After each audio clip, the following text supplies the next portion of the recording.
guys, I'm Laura Vitale. On this episode of Laura in the Kitchen, I'm going to show you how to make a gingerbread tiramisu trifle. It sounds like a mouthful, but it's really easy to put together and a wonderful sort of centerpiece on your holiday dessert table because it is a little bit showy because I think anything that says the word trifle in it just sounds awesome. But it's really easy to put together, and I'm really excited to share the recipe with you. So let me take you over the ingredients so we can get started. You need some all-purpose flour, ground cloves, ginger, cinnamon, baking soda, salt, sour cream, molasses, plain old sugar, egg, vanilla extract, unsalted butter, and some lemon. Now the unsalted butter, make sure that it's at room temperature.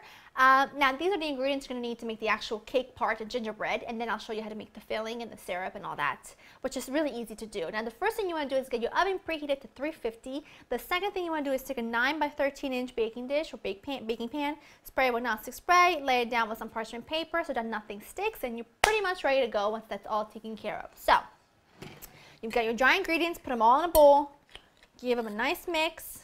Very simple. Now this really is a play on my regular gingerbread recipe that I did an episode on a really long time ago, about a couple years ago, and I love this recipe. I think it's very easy and it's basically the same one, and we're going to layer it with a layer of mascarpone. It's just delicious and easy. So let's get into it.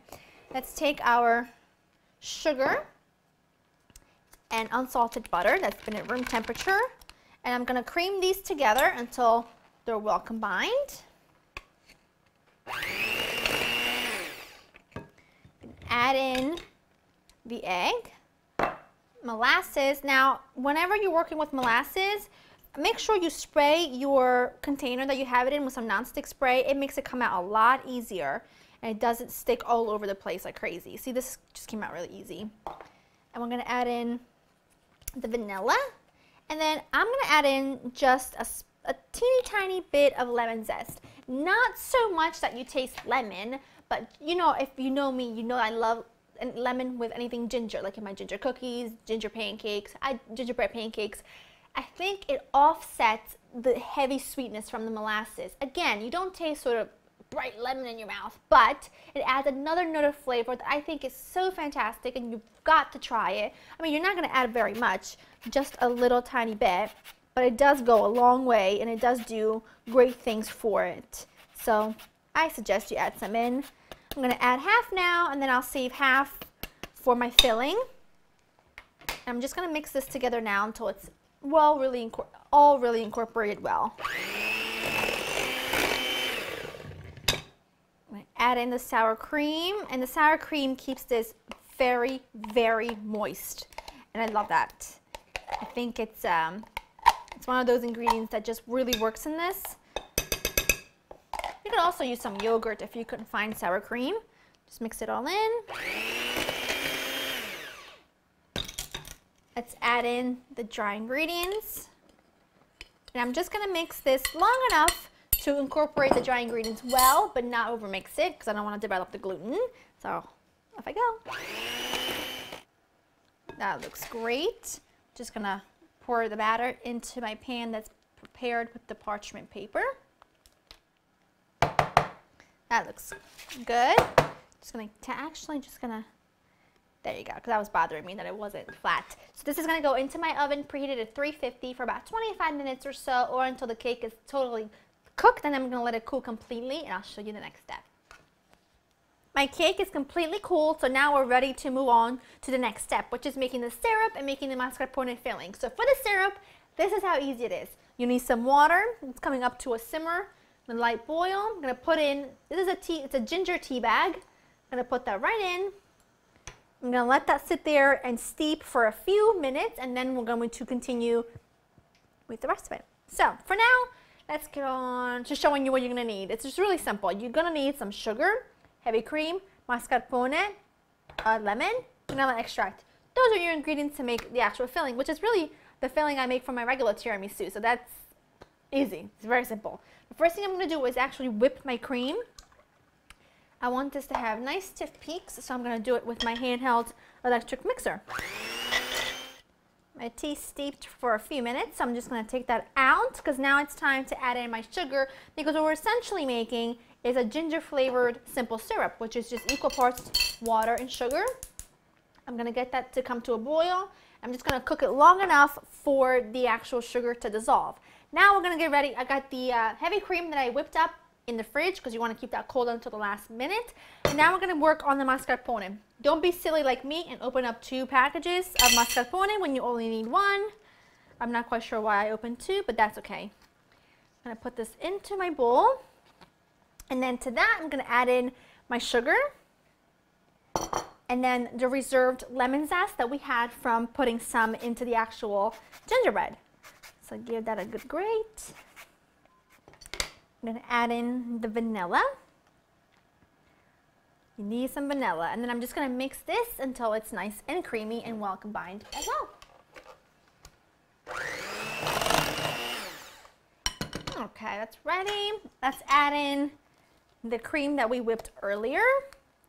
And I'm just going to combine this all together until we have a nice smooth mixture. So we have the cream ready. I've got my simple syrup, my ginger simple syrup here that's been cooling for a while. My cake, what I did with the cake was I just sliced it into nice thick slices, and now I'm pretty much ready to start layering. I'm going to do a layer of the cake, and if you have to cut any of them to fit, you better do that because you don't want any parts that are not covered because you want that, you want to taste that deliciousness all over the place. So just make a nice little layer of that. Looks good.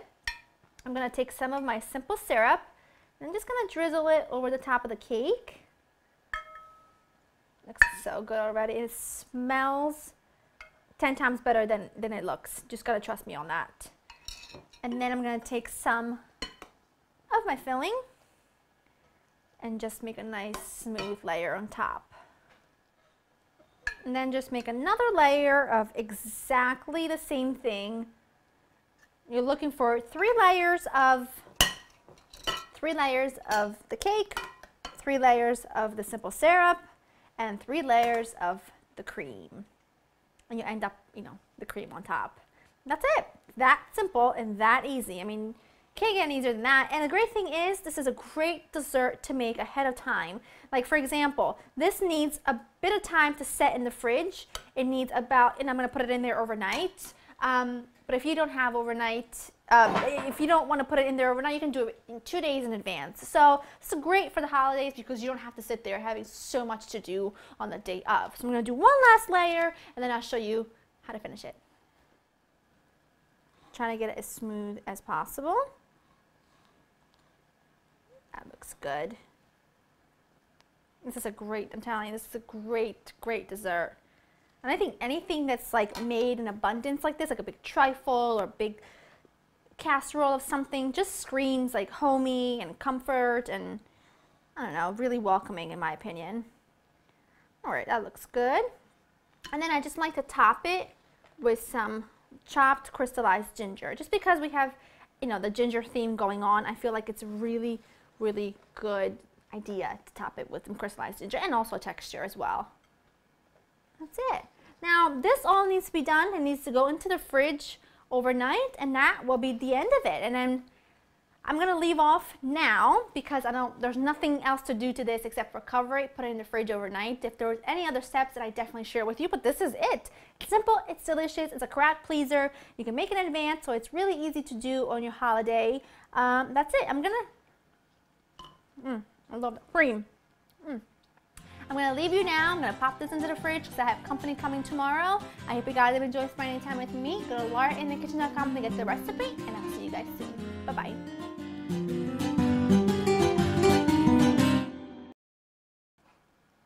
This needs to sit and all, but did you really think I could resist it? I mean, let's be honest. How am I going to come with this up now? That's as good as it's going to get.